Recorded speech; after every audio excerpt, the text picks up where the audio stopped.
Olá, bom dia! Chegamos a mais uma edição do Bom Dia Baixada Especial Retrospectiva 2016. Como você pode ver, saímos dos estúdios da Santa Cecília TV e estamos aqui direto do Shopping Praia Mar em Santos, trazendo algo diferente para você, já que estamos falando de retrospectiva. Os nossos convidados, o jornalista Zé Torquato, também que é produtor do programa, cuida, administra todo o Bom Dia Baixada. E o nosso professor, último programa do ano, eu tenho que te chamar de professor, né? Gostou, Iberê? Iberê Cirna. Lógico, vou encerrar o ano muito feliz, pode ter certeza. Nosso comentarista de quase todos os dias aqui, nós prazer, recebemos com muito carinho também. É um prazer estar na companhia de vocês, sabem disso. Eu fico muito feliz.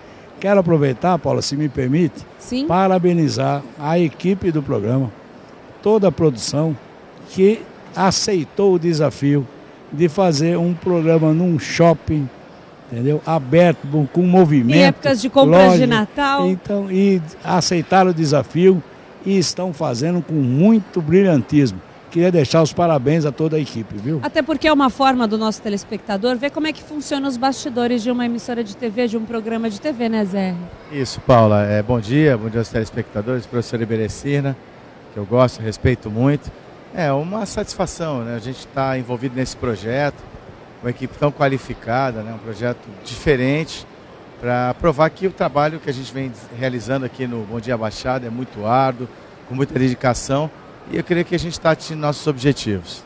Sempre com informação de qualidade, esse é o nosso objetivo. Então vamos dar início aqui à retrospectiva desse programa. Nós começamos falando que o Brasil passou por uma grave crise institucional este ano. De acordo com o Iberê Cirna, parece que a gente ainda continua nessa crise, um pouco mais camuflada. Os três poderes, executivo, legislativo e judiciário, entraram em divergências em casos importantes para o país. O mais emblemático foi a recusa do presidente do Senado Federal, Renan Calheiros, em acatar uma ordem judicial do ministro do Supremo Tribunal Federal, Marco Aurélio Mello, na qual pedia o afastamento de Renan Calheiros, do senador da presidência da República, da presidência do Senado. Então, Renan Calheiros chegou a afrontar, inclusive, o judiciário, em outras oportunidades, o que só causa ainda mais, só aumenta esse problema. Eu quero saber dos nossos entrevistados, vamos começar a nossa retrospectiva, como é que vocês analisam essas divergências entre esses poderes, o que é nada bom para o país, uma crise institucional, uma vez que nós já temos uma crise seríssima, a maior crise do nosso país econômica. Na verdade, só vem agravar. Esta coisa da guerra entre os poderes, nós precisamos pensar que ninguém feriu absolutamente nada. Tanto é que foi dada a liminar, o presidente do Senado recusou, e não se esqueçam que ele já foi ministro da Justiça, não se esqueçam, que é um homem que está, o Renan Calheiros, desde 2007, com o seu processo lá atrás, da manutenção da jornalista Mônica, da filha, do apartamento, tem esse rolo todo, estavam sentados em cima do processo. E aí, de uma hora para outra, o ministro Marco Aurélio resolveu, né? Porque isso também foi uma guerrinha, porque o Dias Toffoli tinha sentado, a maneira de dizer, tinha colocado o processo e por último, né, e não andava o processo. E aí o Marco Aurélio resolveu então, numa bravata, puxar o processo e dar aí a liminar, exigindo que o presidente do Senado entregasse o cargo como presidente do Senado. E aí, assim, a Constituição brasileira dá ao Senado o direito, porque é um outro poder, de ter as suas regras previstas na Constituição. E ele só poderia ser afastado com a autorização da mesa diretora do Senado. E aí, obviamente, ele, conhecedor do regimento da Câmara e da Constituição, o que ele fez? Desafiou, bateu o pé, né? E ficou no cargo.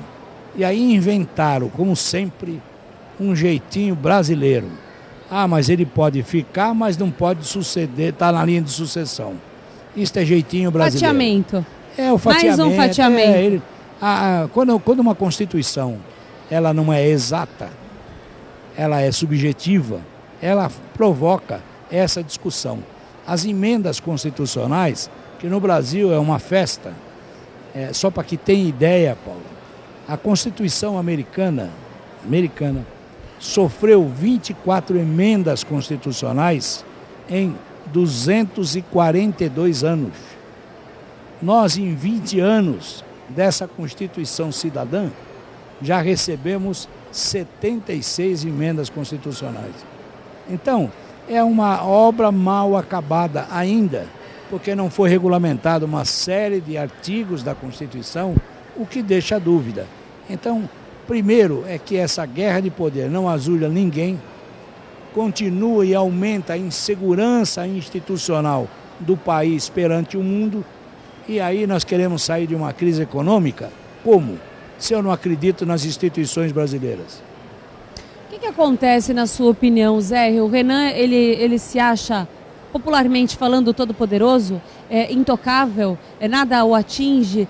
Como é que você avalia como jornalista, como é que você avalia esse cenário em que Renan se coloca como o poder, como acima do poder, inclusive do poder judiciário? Bom, eu entendo que nessa ocasião, não tem interpretação tão completa do que passa pela mente do Renan, mas eu penso o seguinte: nesse fato ele agiu sim como sem nenhum tipo de paradoxo com uma série antiga, como um intocável, né? Sim.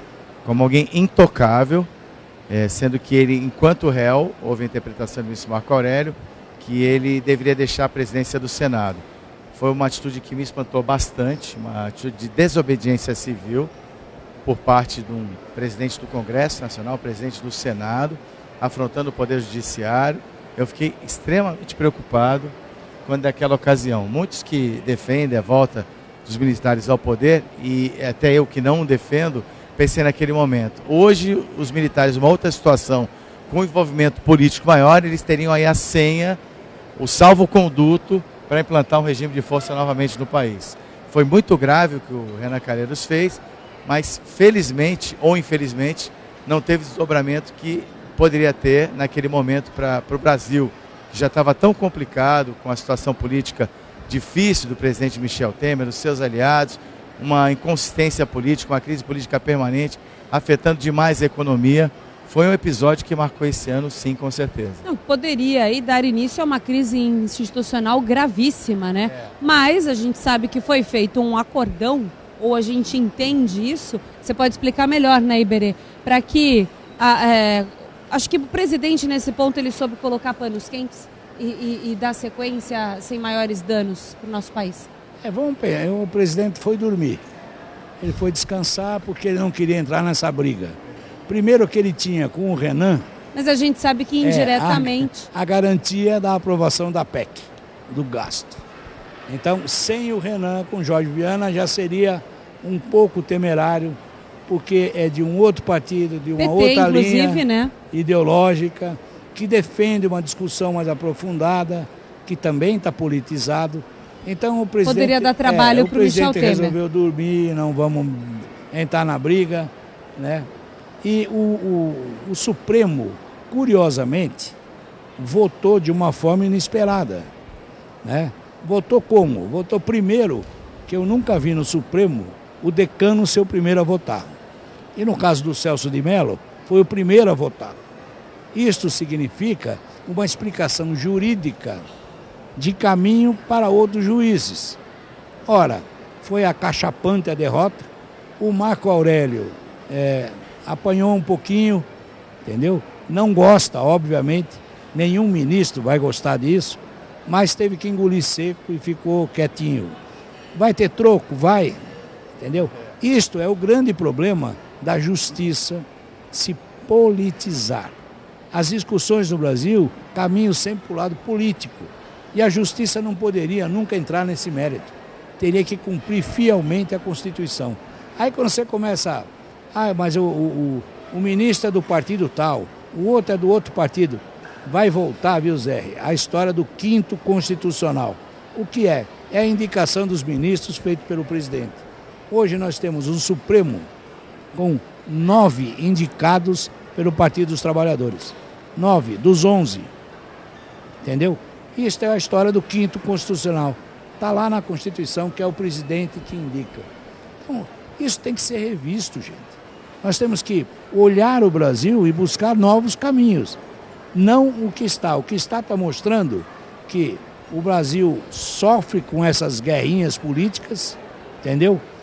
Fatiam a Constituição para fazem o que querem, na verdade, né? Aí tá o ficando impeachment isso para Dilma pode, o outro não pode. nítido.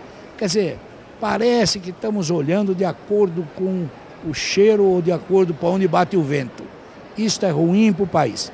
Se no mundo globalizado você vai investir neste país, a primeira coisa que eu olho é a estabilidade institucional. Se eu tenho garantias de que aquela Constituição, aqueles poderes se respeitam e garantem os direitos.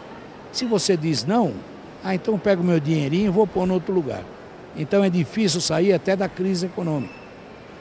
Zé, para eu chamar o intervalo comercial, eu queria saber a sua opinião em relação ao seguinte: a gente sabe que houve um acordão, até porque a gente pode imaginar, estamos fazendo suposições aqui, mas que o Poder Judiciário deixou um pouquinho para lá, porque sabe que Renan Calheiros está até o pescoço, são 12 processos, 12 ações contra o Renan Calheiros, em alguma, com certeza, pode chegar aí à prisão, ou ele pode ser realmente processado. Então, acho que chegou nesse momento, né?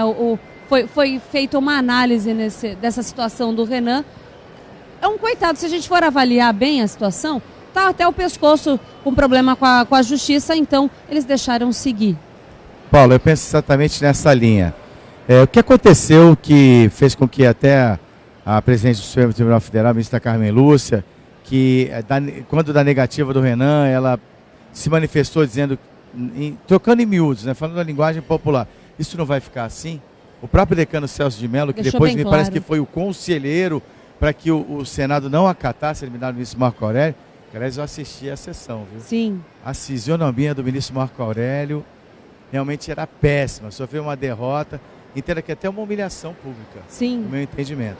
Mas então, seguindo em frente, acredito que o que fez a diferença foi a interferência exatamente do Executivo, uma articulação, falou, puxa vida, vocês estão pensando na crise que vai acontecer, temos pautas importantes. E respondendo a sua colocação inicial, eu acredito que é exatamente isso. Nós, jornalistas, temos que traduzir, né? Então, até traduzindo para quem está nos assistindo, sim, eu acho que o Supremo decidiu não gastar vela boa com defunto ruim. Porque o Renan, esse ano, do jeito que ele está cercado por vários processos, já é réu em um deles. Eu acho que a queda dele, para mim, é um fato consumado e vai acontecer sim em 2017. Falamos bastante de Renan Calheiros no primeiro bloco. Vamos falar um pouquinho da Dilma também, Eduardo Cunha, não falamos de Eduardo Cunha ainda nessa retrospectiva. Primeiramente, vamos falar da questão da Dilma, depois a gente segue para o Eduardo Cunha. Afinal, olha, depois de tantos anos, mais um impeachment, era difícil de acreditar, mas aconteceu, né, Iberê? Olha, na verdade, a falta de apoio do Congresso fez com que ela sofresse também o impeachment. Vamos analisar tecnicamente se houve a pedalada, não houve. Isso é uma questão ainda duvidosa. Foi golpe, Iberê? Não sei se foi golpe. Como você está sozinho, eu não tenho defensores, você apanha. Entendeu? Então é assim, ela estava absolutamente só. O Congresso olhou, falou, bom, está fraquinha, vamos bater. Bateram, tiraram ela. E aí o Renan, do alto do seu conhecimento, disse o seguinte, não, pera, vamos bater, mas nem tanto, vamos fatiar isso e vamos só tirá-la do poder. Mas ela pode trabalhar, ela não fica impossibilitada os 8 anos. Então está se inventando um monte de coisa. A mulher foi embora para a casa dela, está lá. Pode até ser secretária em algum estado, algum município, pode concorrer a cargos públicos. Ela está liberada, ela só saiu da presidência. Então, assim, o vice-presidente, que não teve nenhum voto, nenhum, é o presidente. Imagine, ele é o presidente, ele assumiu, nomeou os seus ministros, 8 estão na Lava Jato. Então eu pergunto, não é o problema da Dilma ter saído, é o problema das instituições brasileiras estarem desacreditadas, estarem recheadas de indícios de fraude para tudo quanto é lado. Então, o Brasil tem que ser repensado. A Dilma foi a ponta de um iceberg, levou para fora. Muito bem. Como é que você encara esse cenário dessa forma? O país que já sofreu um impeachment anos atrás, passa por um impeachment novamente. É o segundo e agora podemos ter o terceiro. O impeachment com fatiamento, com Michel Temer, é pior. Com fatiamento. Mas, Paula, indo na linha do professor Iberê, eu entendo que a Dilma caiu por 3 motivos. E o principal deles não são as pedaladas fiscais, que isso ainda é discutível. Sim. A realidade é essa. Havia uma grande revolta popular para que houvesse a mudança. Né? Então, entendo que a Dilma caiu por 3 fatores. Primeiro, inabilidade política que causou o isolamento dela no Congresso. O segundo motivo foi a economia ruim. Sim. E o terceiro motivo foi o clamor popular. Então se juntaram 3 apelos muito grandes, fortes, que se tornaram realmente irresistíveis para que houvesse condições para que a Dilma pudesse prosseguir no comando do governo. E também com a esperança de que a danosa política econômica do PT, realizada ao longo dos últimos anos, que se percebeu ao longo do segundo, principalmente a partir do segundo governo Dilma, isso se tornou claro. Começou a haver o desemprego, a crise, o aumento do custo de vida, o aumento do dólar, a perda da credibilidade, a perda do grau de investimento. Então é uma conjunção de fatores. Uma sucessão de erros, né? Parte da própria incapacidade política e de gestão da Dilma. Então acho que é um cenário que vai muito além, que nós não conseguimos evoluir. Porque hoje o governo Temer, hoje cercado de denúncias da Lava Jato, é a mesma base que sustentou os governos que trouxeram para o Brasil o mesmo efeito que eu descrevi aqui. Essa é a minha opinião. Agora, o que vale a pena a gente ressaltar, inclusive, Iberê, é que pode ser, e você trouxe essa colocação para a gente, esclareceu essa questão para a gente, através da cartinha, a sua cartinha do Papai Noel, mas na brincadeiras à parte, foi colocada uma questão que o Brasil, além de já ter sofrido 2 impeachments, existe, que o Zé lembrou, existe uma possibilidade, se não de um novo impeachment, uma renúncia. Explica um pouquinho melhor isso pra gente, Iberê. Então, aquela história da cartinha do Papai Noel é porque nós temos que entender a Constituição brasileira. Ora, primeiro que se ele, o vice, Michel Temer, renunciasse até o dia 31 de dezembro, ainda está em tempo, quem sabe, vamos ver, o Papai Noel nos atenda. Se ele renunciasse, o presidente da Câmara, que assume na linha sucessória, teria 90 dias para a convocação de eleições onde nós, povo, votaríamos no novo presidente. Acontece que se isso não vai acontecer, até porque está todo mundo de férias, o Supremo está de férias, outro está viajando para Cancún, já está uma festa. Vai tudo acontecer a partir de janeiro. A partir de janeiro, se ele renunciar, ou se ele for cassado pelo eleitoral, que eu acho que é o mais provável, a chapa Dilma Temer ser cassada por irregularidades, o abuso de poder econômico na eleição, ele saindo, a eleição é indireta. Quem vota são os congressistas. Imaginem vocês. Então, os congressistas é que vão dizer quem vai ser o presidente e o vice. Não necessariamente pode ser um congressista, pode ser qualquer pessoa, pode ser o Zé. Se o Congresso votar, muito bem, o Zé vai ser o presidente. Então, esse é o risco que nós corremos.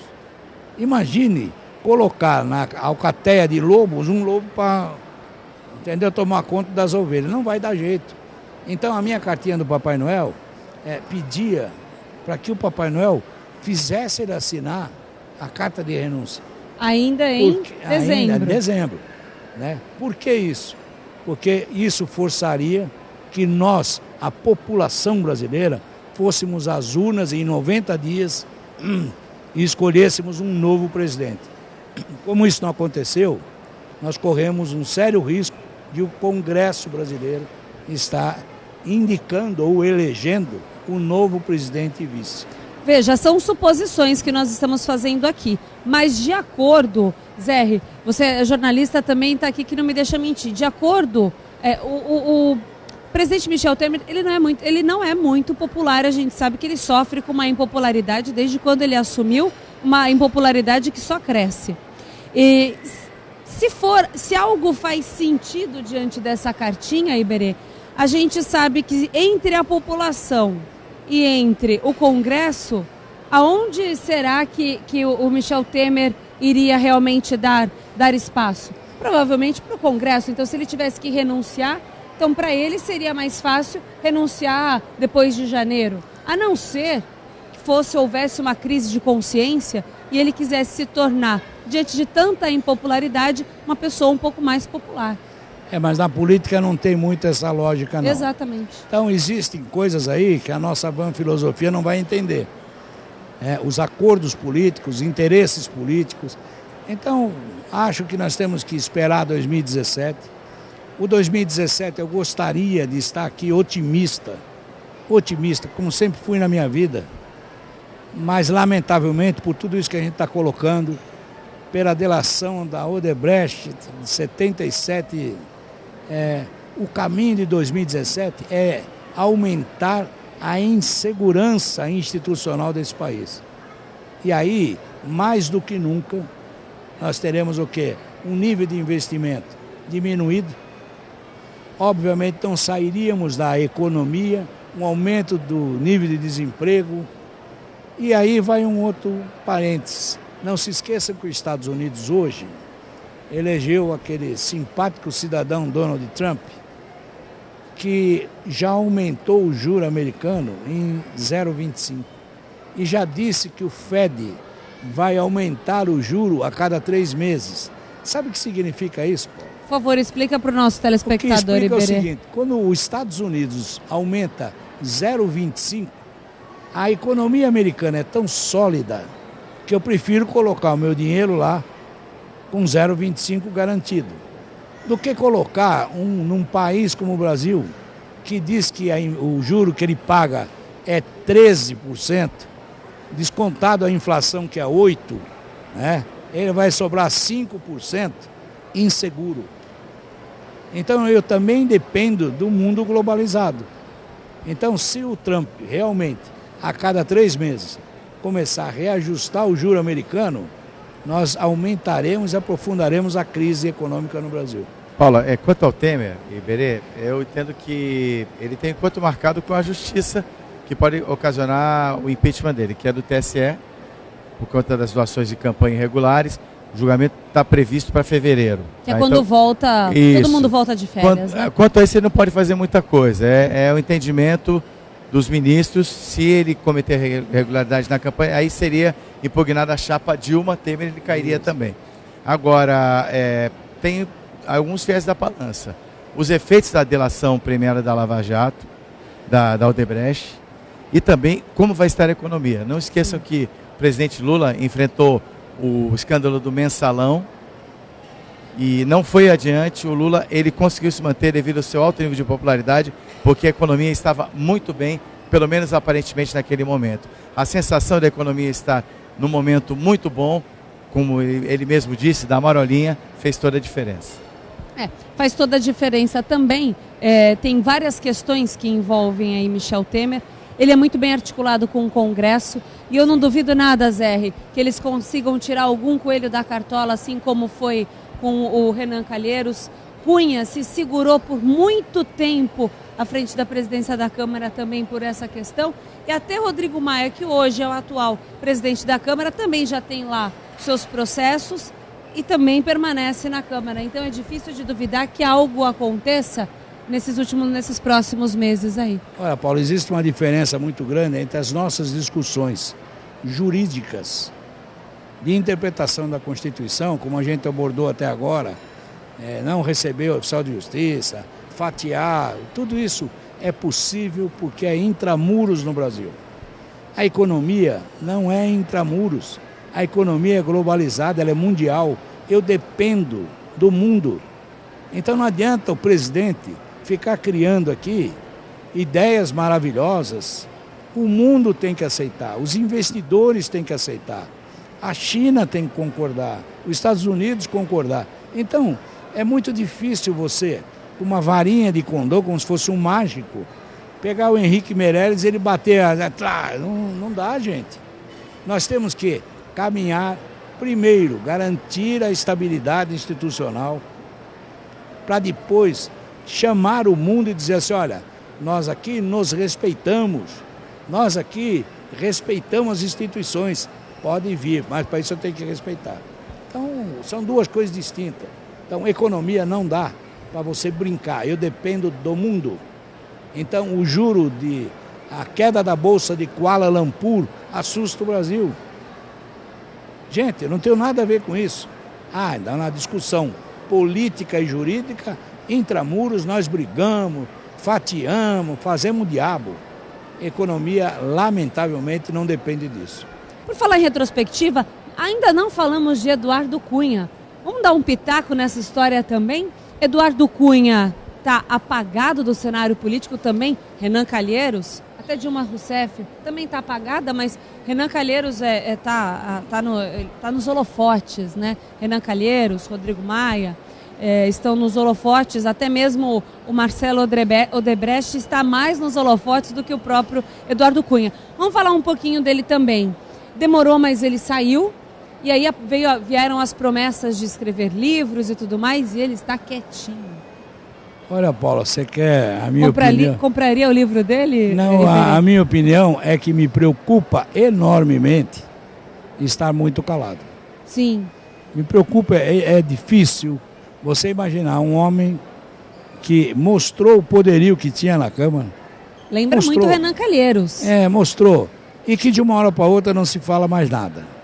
Então, não se esqueça que uma das preocupações dele era a mulher e a filha, que estavam sendo envolvidas, foram envolvidas, e ele ficou muito abalado com isso.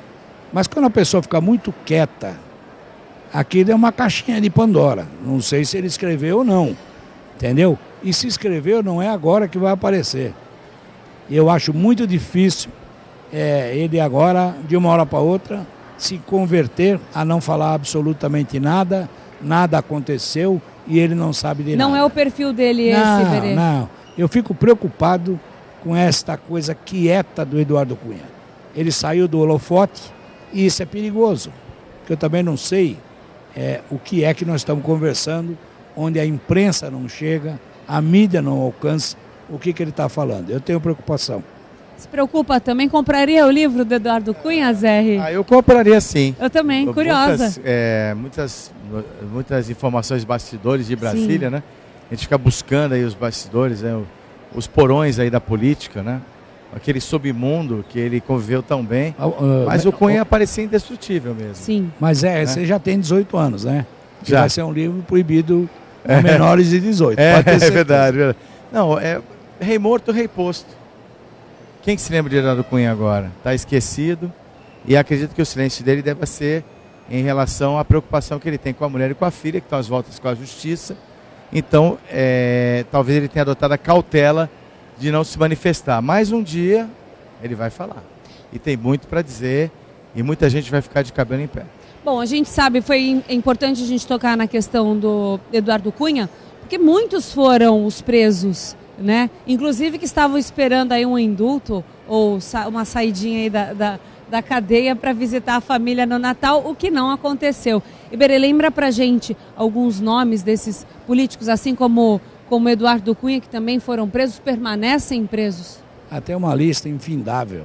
Eu tenho um que eu sou apaixonado, que é o Maior Barusco. Ainda os que estão do lado de fora. O Barusco foi aquele que ofereceu da sua conta pessoal, entendeu? Ele, quando preso, ele disse, eu devolvo.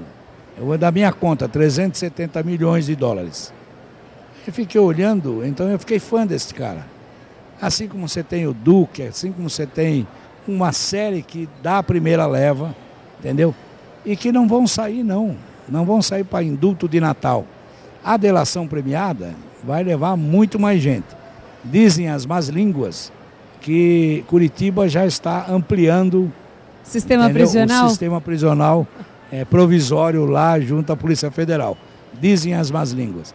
Mas eu tenho a impressão que depois das 77 delações assinadas pelos executivos da empresa, vai sobrar muito pouca gente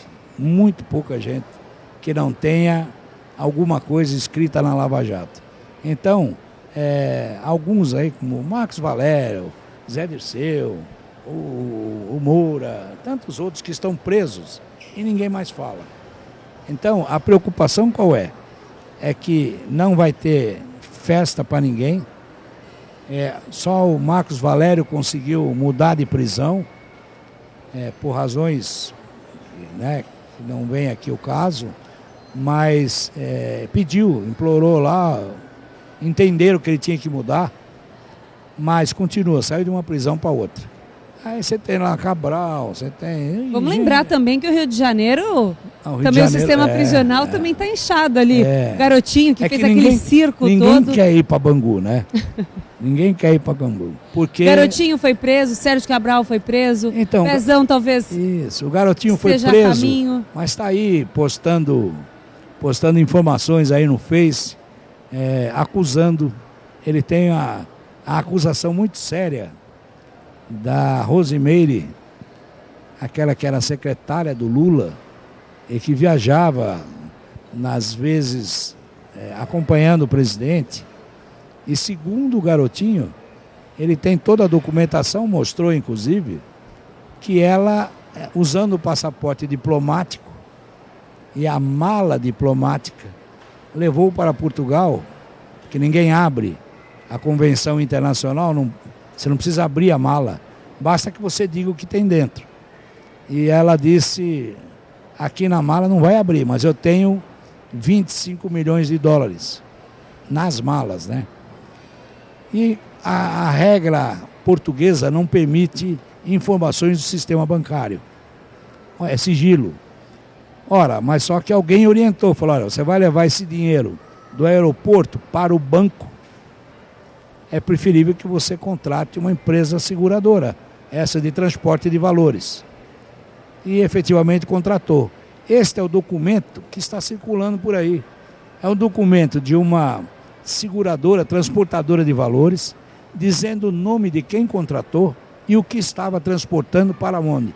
E lá está escrito o nome da Rosimeire, lá está escrito 25 milhões de dólares e o endereço é o Banco Porto Seguro, se não me falha a memória.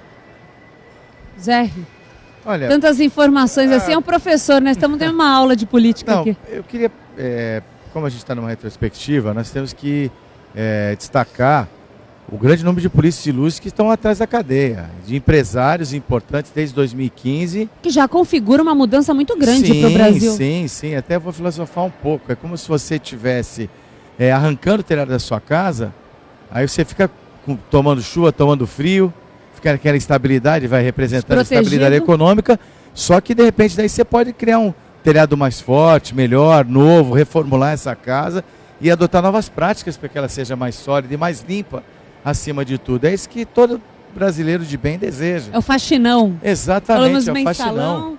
É o faxinão. É o faxinão. Você imagina o Marcelo Odebrecht, ele na sala dele, na qualidade de presidente de uma das maiores empresas do mundo, sendo procurado com um mandado aí na Polícia Federal, né, de prisão, e aí avisaram, olha, doutor Marcelo, estão esperando o senhor aqui.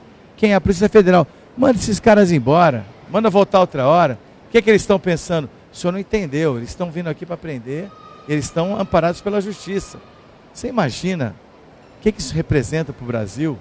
Né? E, ao mesmo tempo que causa preocupação, me dá esperança de que a gente possa ter um país melhor. Temos assuntos importantes regionais para a gente tratar. Um dos assuntos que eu acho que mais chocou, porque também é uma questão, falamos tanto de saúde e educação, mas que é uma questão de saúde pública. Eu, pelo menos, nunca vi, Zé, a situação do lixo nas cidades, nas principais cidades aqui da região, São Vicente, Cubatão, lixo à torta e à direita pelas ruas, onde até os carros não conseguiam passar. E a cidade de Santos conseguiu uma negociação, agiu rapidamente, não passou por isso também, mas São Vicente, Cubatão, Guarujá, as principais cidades daqui da região, com um problema de lixo. Zé. Olha, infelizmente foi uma das marcas do ano, que a gente não tem a certeza, a convicção que vai se resolver o ano que vem. Porque tem um nó muito grande aí. A dívida com a empresa, que é a mesma, praticamente todos os municípios, é muito grande. Santos conseguiu equacionar. E como é que vai fazer a cidade de São Vicente? Como é que vai iniciar o ano? Olha, foi chocante eu ver aquele cenário de terra arrasada, a Praia do Itararé, um ponto turístico tão importante, como aqueles filmes de catástrofe nuclear. Sim. Sabe aquele mundo que acabou, foi extinto, né? Do tempo meio do Iberê, do Planeta dos Macacos, né?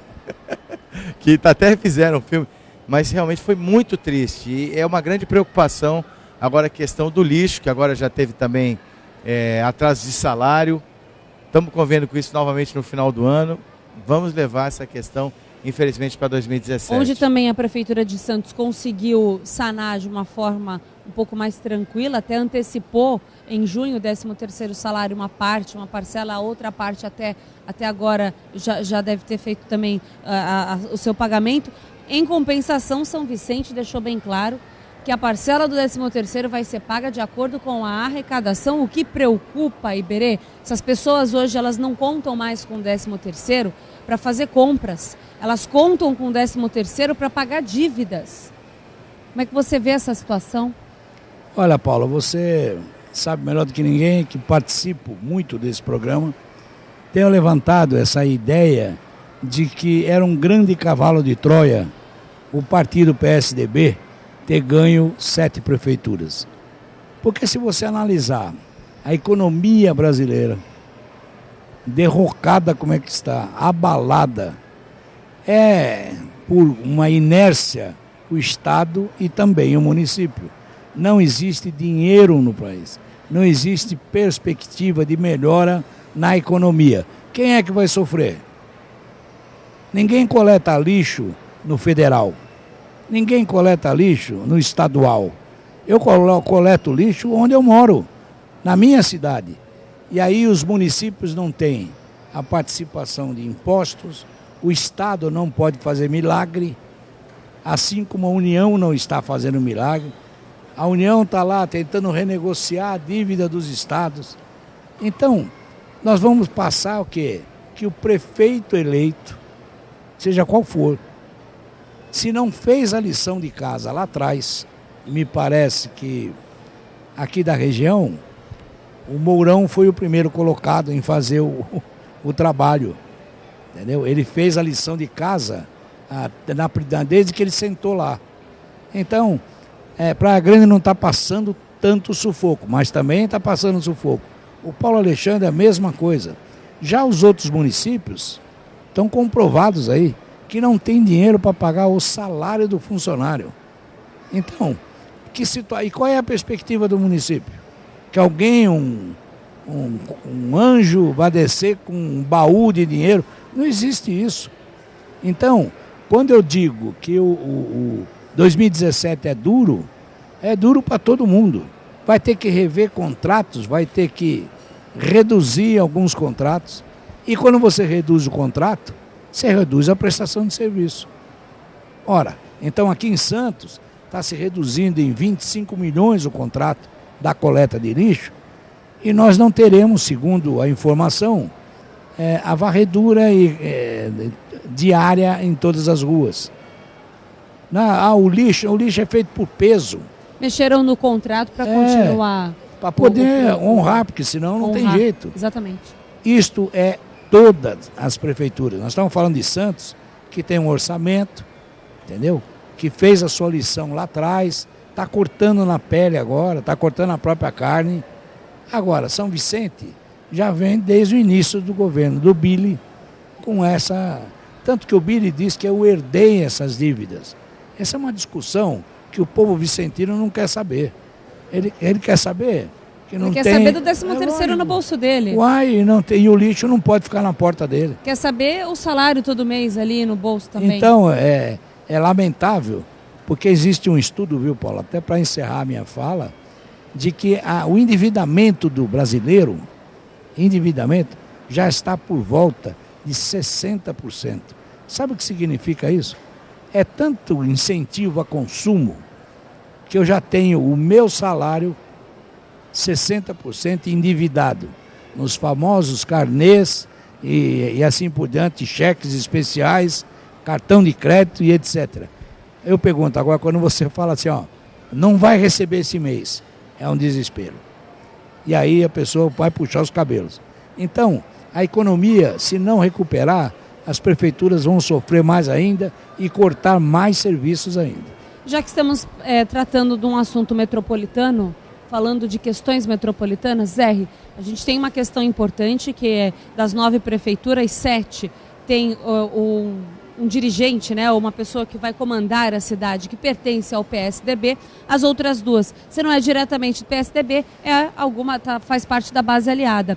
Então isso ao mesmo tempo que o Iberê coloca como um cavalo de Troia, ao mesmo tempo isso pode contribuir, e é assim que a gente prefere pensar, uma expectativa positiva para que isso realmente deixe um legado para a cidade, para a região nos próximos 4 anos, para que eles realmente se unam e façam algo em prol de toda a população da Baixada Santista. Você pensa dessa mesma forma, Zé? Sim, eu também sou otimista nato. Eu prefiro acreditar que isso vai ser bom para a região, mas não dá para também tirar, desmerecer a tese do Iberê do cavalo de Troia, porque como é que, por exemplo, Pedro Gouveia vai chegar lá em São Vicente, o que ele vai encontrar pela frente? Uma cidade quebrada. O Ademar, o que ele vai encontrar? Mesma coisa. Dr. Walter Suma, o que ele vai encontrar?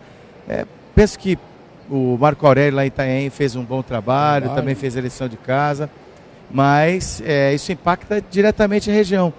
Você falou o lixo, saúde pública, né? Vamos falar em saúde. Vocês entendem que tem como você fornecer saúde de qualidade se cada prefeitura não resolver a sua demanda interna, pelo menos minimamente? Sim. Sobrecarrega uma outra cidade. A gente está num ponto sem nó. Nós temos que avançar. Por isso que esse ano vai ser de muita dificuldade. Mesmo como otimista, eu prevejo um ano de muita dificuldade para todas as cidades da Baixada Santista. Você fala PSDB, vamos recorrer ao Estado. Mas o Estado também está com dificuldades. O Estado de São Paulo está menos pior, não está melhor que os outros. Está melhor que os outros. Mas isso não significa que o Estado de São Paulo está bem economicamente. Vale lembrar que os principais estados do país estão renegociando dívidas. No caso de Minas Gerais, Rio de Janeiro, Rio Grande do Sul. Então é uma questão que São Paulo não entrou ainda, mas a gente está numa situação caótica. As prefeituras vão socorrer do Estado de São Paulo, que não está com recursos suficientes para socorrê-las nesse momento difícil. Esse é o ponto. Iberê, para a gente encerrar, estamos chegando aí aos 4 minutos finais. Eu acho que é a grande oportunidade de que esta região assuma definitivamente que é uma região metropolitana. É uma grande oportunidade, viu, Zé? Porque só desta forma, sentando os 9 municípios e fazendo uma discussão séria das políticas que podem ser revistas e objetivada, maximizada em benefício dos 9 municípios, nós não vamos conseguir resolver absolutamente nada. Então é uma grande oportunidade. É de imediato? Não, mas é um caminho que nós temos que trilhar. É tempo de usar a criatividade e se redescobrir, né? Quem sabe aí numa situação como essa de crise, a gente descobre novos horizontes aí para a nossa região, não só o turismo, como bem colocou o futuro secretário de governo vai assumir a partir de 1º de janeiro, o Rogério Santos, mas eu acho que é a partir daí mesmo. O que a gente tem de bom? É o turismo? Então vamos investir no turismo, vamos acreditar e de repente do turismo surjam novos empregos e faça girar a máquina, que é o que a gente precisa pensar. É isso aí. Eu creio que nas considerações finais de Iberê, ele já disse tudo, você complementou muito bem. A junção das duas manifestações com o que eu penso.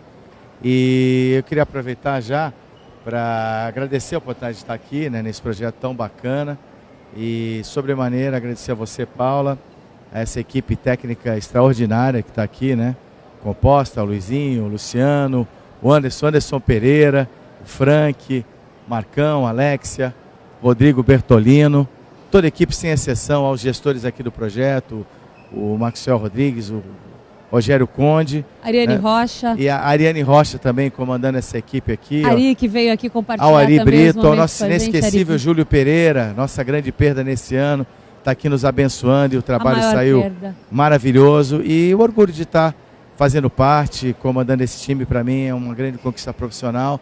A gente vai se esmerar ainda no ano que vem para fazer um trabalho ainda melhor. Muito obrigado a todos Obrigado pela oportunidade e feliz ano novo para todo mundo que está nos assistindo. Eu que quero agradecer, fica a nossa homenagem ao nosso grande amigo, professor Júlio Pereira, que vai estar sempre aí nos nossos corações, nosso grande amigo, grande perda do programa, recentemente inclusive, mas que fica nos nossos corações e a gente trabalha pensando nele todos os dias. Iberê, obrigado por você estar aqui. Espero que em 2017 a gente se encontre mais vezes para falar de coisa boa. Vamos, eu também espero. Eu espero até Precisamos que disso. você faça um curso de pós-graduação e eu vou me inscrever para ser professor. Aí, de repente... Assim você vai ser meu professor, de eu chamo de repente professor todos os dias. É muito feliz. Um bom Natal a todos. Boas para que festas. todos tenham uma festa maravilhosa. Ô, Paula, Bom, só rapidamente, Shopping Praia Mar, né? O Shopping Praia Mar, Toda a que equipe, nos cedeu o esse pessoal espaço. do marketing, da segurança, da direção, atendimento total, tudo que a gente precisou eles forneceram. Muito obrigado. Eu agradeço também, faço as palavras do Zé e as minhas também. Lembrando, o programa de hoje reprisa às 5 horas da tarde e eu te espero segunda-feira, ou te espero amanhã às 8 horas da manhã, segunda-feira às 8 horas da manhã. Até lá, um feliz ano novo, uma boa entrada para você, boa sorte e sucesso para nós todos. Tchau!